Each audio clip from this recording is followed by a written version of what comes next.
Okay, so introductions mostly done, and we're talking about kind of global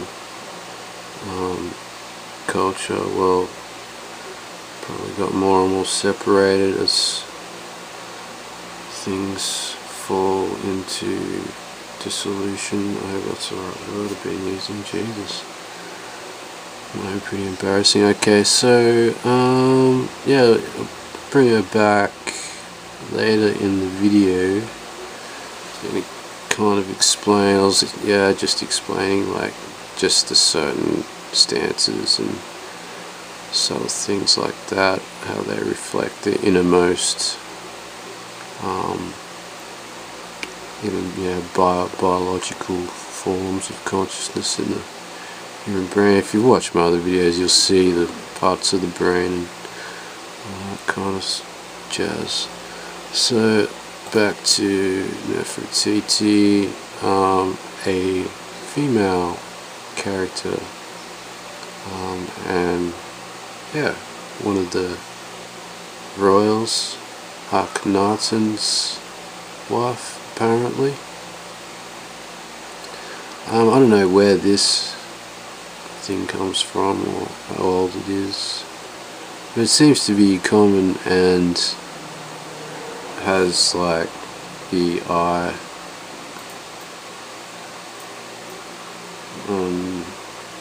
finished.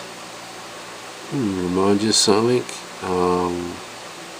Rush jobs maybe. Certain tombs, they reckon. So I'm not even going to call it a theory, like I'll just like call it how I see it. So I've been talking about left and right eye connections to certain hemispheres of the brain, and yeah, I'm focusing on divine feminine. Now her left eye is vacant, which is not a good sign for the right brain, which is the would be the divine feminine. And this is something I've been pointing out, that the ancients are pointing out with the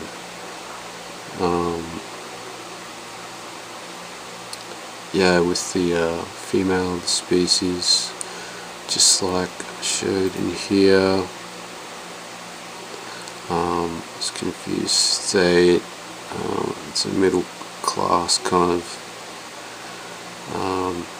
depiction that you'll only find. And the crossed arms, like it's a male as well. It's a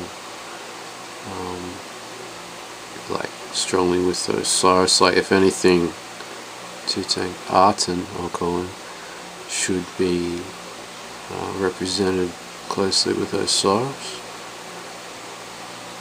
which does happen with pharaohs. But we see like most pharaohs male, the entrance to the tomb is a right turn. This one's a left, and the mask was identified as female too, even had like engravings that it was like some other chick's mask used on the golden funerary mask of Tutankhamun. So yeah, we're looking at some interesting coding here. I said showing you to look deeper, like the surface, from the surface aspects of it. And even though these things may appear as mistakes, there's still a system, plan and use for it, a proper correct one, which involves transformation, which all these like alchemist kind of hermetic orders, I don't know, all that stuff kind of stems from this, Egypt.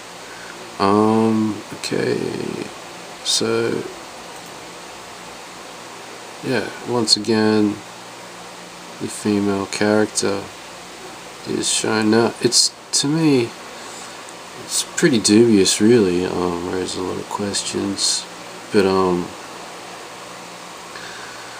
so with the title Isis, we're going to look at her as one of the last, like, full figures, or whole beings,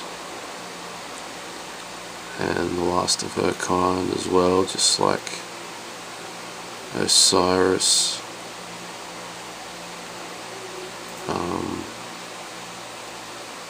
Endings, and we see, like, interesting connections between the endings here in this era and the endings of dynastic Egypt, when a being emerges just like Horus as well. It's nearly like a de-evolution though, but as I said, like in other videos, amoeba state in a way, and even a transformation occurs here within this being, a process that we're made aware of in the mythology. So we've got Isis and stuff in human form here, in the middle. Now, I think through her, it's pretty much life exists in, or was able to continue for whatever time it has. So yeah, that's pretty sweet. So we're going to look at Sirius, because that's pretty much her star. Like the Egyptians, they followed it. Like, it disappears at certain times of the year. If it didn't come up over the horizon, they knew that their reality was going to end. Like, this is, other than, Osirus, this is God, this is equal, pretty much. Like, this is pretty much to us. Golden Dawn was onto it, all those kind of freaks, and yeah, they kind of, I don't know, like, it's old now. They had a stab at it, but we should be moving even beyond that, and a lot of that stuff is overcomplicated. Not to say that this isn't kind of complex, but with the abstract mind through the divine feminine, once again, it's understandable. Certain things go beyond language and description as well, and these things take you to a higher state, and it's not easy to formulate it into words and pass it on. The best way is symbology. It's a higher form of communication and more universal, and it's like a movable language. It's able to transform too. It's not stagnant. And it's based on core elements of reality as well, which even lettering seems to be in a lot of cases.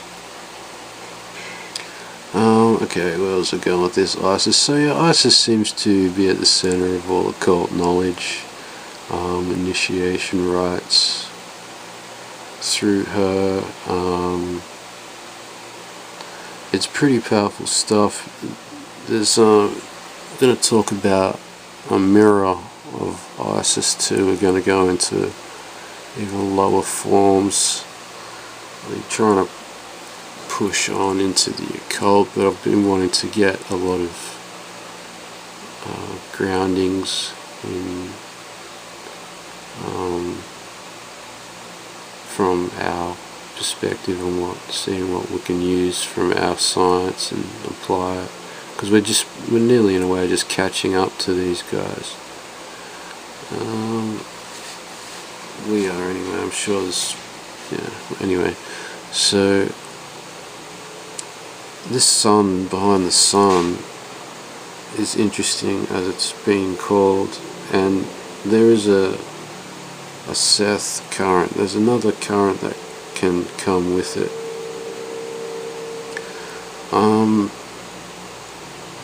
What can be said? How could I describe that? I guess like rowdy. Can only really relate it to other things, which is a bit annoying sometimes. So really, I look at the Gnostic text sometimes, and this Sophia character and her light, and how it was her light that gave Yaldabaoth, the big rebel lion, life, and in turn he was actually tricked into even handing that over into a more human form. Tricked being the key word here. Royal servants, as one learns of what the occultists are really annoyed about, and that is they get to a point and they realize this consciousness is all pervading, and it seems to be strongly connected to the divine feminine, and I believe they knew that, and this modern day global cult from ancient times, like other people state, have just infiltrated everywhere, every bloodline. They know who they are. Like, that's why race, religion, nothing really matters to them. So this is an archontic connection. If you read the Gnostic text as well, that comes with this version of it. Then we move into Luciferian kind of stuff, like the light bearer. It's just interesting with this double perspective I've been on about. No, I haven't got anything prepped, so we'll have to just keep looking at this. Oh no. Okay, so this double, like, compartmentalized situation that we find ourselves in sorcery, all that really matters is the relationship with the energy body when it comes to power and influence. So this is what these occultists focus on. Nothing outside that matters, and they'll get energy and power from anywhere. That gets a bit vampiric as well, but yeah, that's their style. Yeah, I forgot what I was going to say about the double situation. I think I was talking about the energy body. I forget where I was going with that. Okay, move on. So we'll look at some more female characters in the Voynich, like how I said. Okay, so we've got the divine feminine aspect missing from consciousness or awareness. So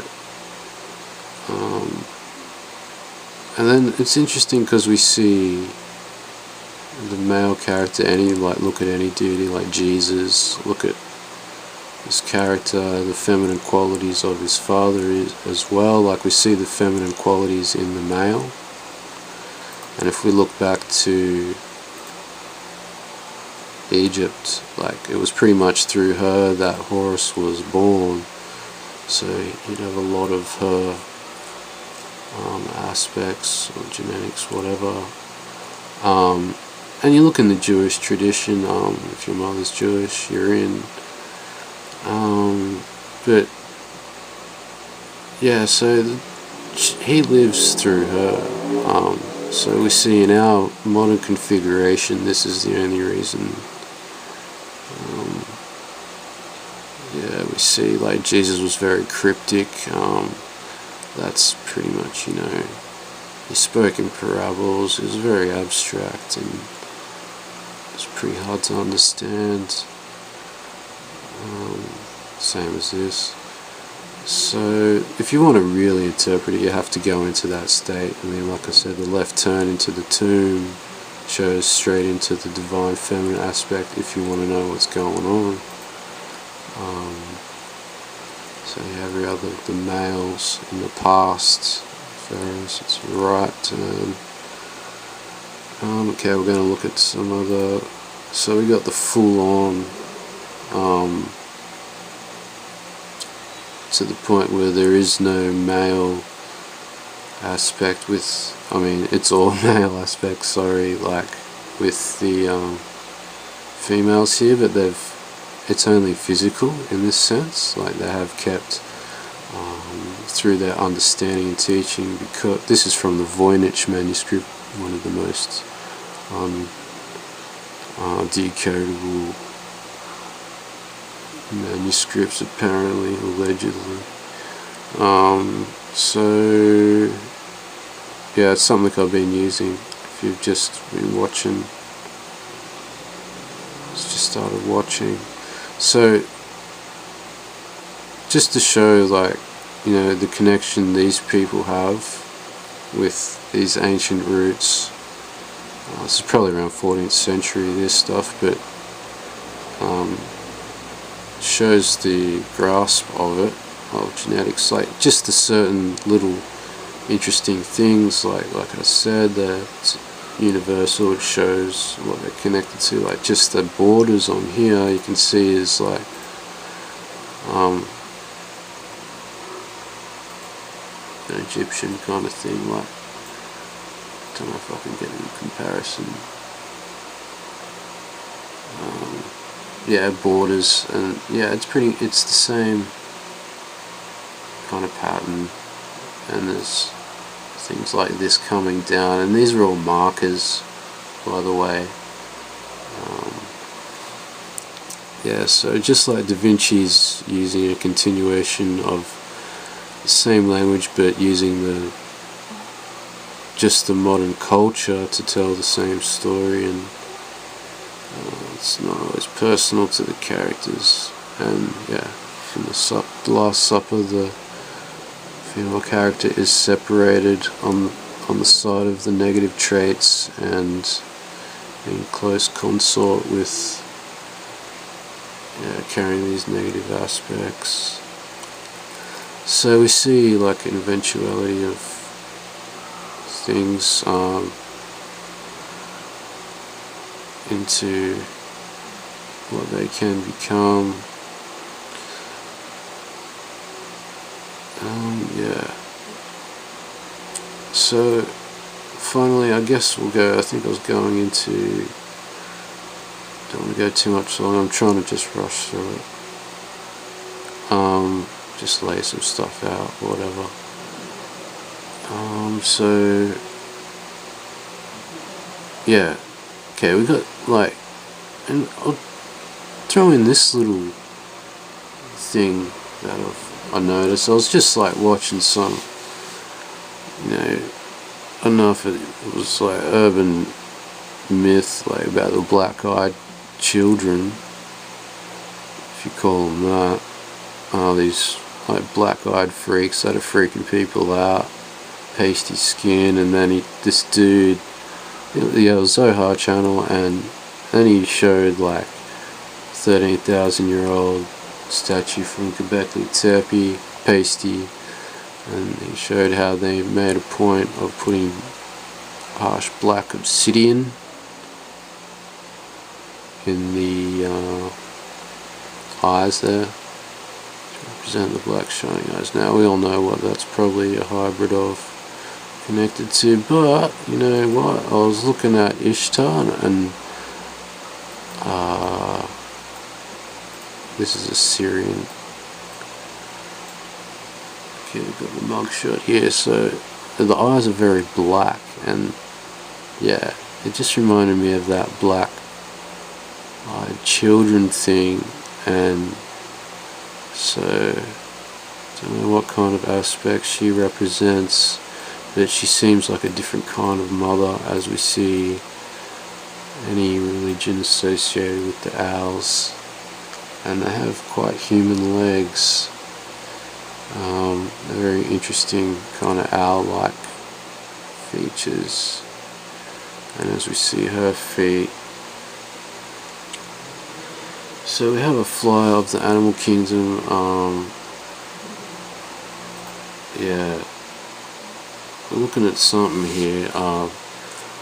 So when I look at the animal kingdom, like, these species seem to last longer than us, because there's something in our DNA that's like a replicant or missing altogether, and animals don't seem to suffer this. Like, they die of the same animal virus that we have a minuscule amount of, or 15% of our fucking genome up to, and like, but they usually just die, like, if they get it.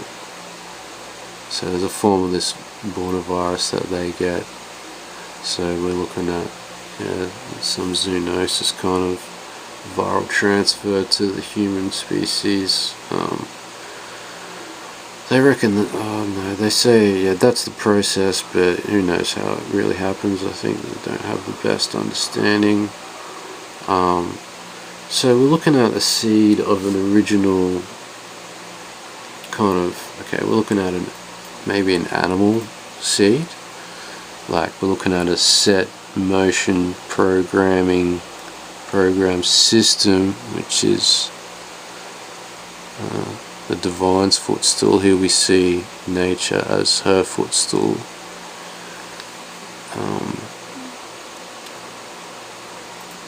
So, okay.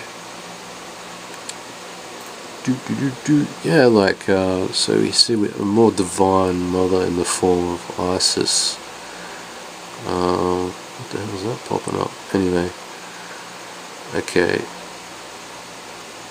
So, she, through her life, was able to continue in the mythology, inverted commas, once again.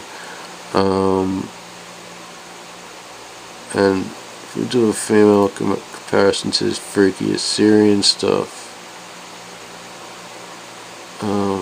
yeah, I have to look at the animal kingdom, and like, some species can remain unchanged for millions of years. They still exist, and they still seem complete, which is probably due to finding their system and a perfect equilibrium. We shouldn't degenerate, you know what I'm saying? So, and the animal kingdom is a lot like that. So this is an advantage in a sense, from this animalistic perspective, which is a danger because, as we can see, they're using these animal genetics these days in, you know, everything from vaccines to fuck knows what. Eventually we're going to be able to alter our own genes, and we're going to find some connection. We're going to integrate more, like, who wouldn't, like, you know, maybe people would want to be bionic, maybe some people want to have animal powers, whatever. Yeah, there's other ways to obtaining these sort of connections, but there's other cultures that got a bit full on with it, and we see probably a lot of bloodlines getting polluted and lost forever. Some without even truly evolving to become what they are meant to be. So there is a cosmic plan, one to follow. Now it's interesting, yeah, Isis, I guess I've gone for long enough, but that's a decent introduction, because the character, when you're talking divine, feminine, like, I'm not interested in Mary Magdalene at all. this is a character I really want to focus on, just because you know, you could tap into this frequency. It's definitely just like we are connected to our sun on all sorts of levels, such as, you know, frequency. This is connected to the brightest star in our sky. The pyramids were aligned to it, chambers. I'm sure it was used for initiations. And with the insect perspective, like now the male is still the queen bee. Further down the genetic line, the male is holding a large part of the divine female aspect.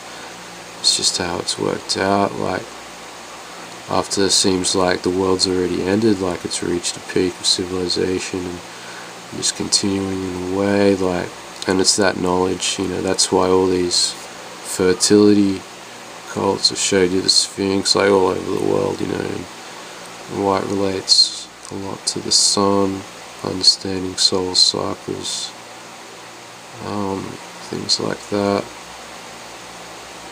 You know, you see all these like actors and you hear about them being Masons, yet they don't mention anything about the sun, and that's like one of the core aspects of Masonism, and especially its ancient roots.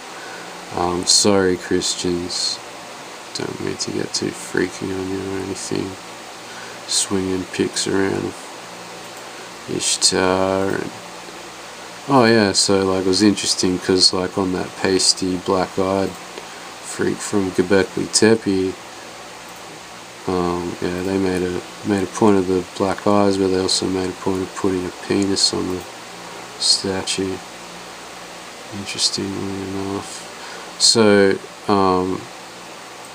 yeah, don't know why, but it's, yeah,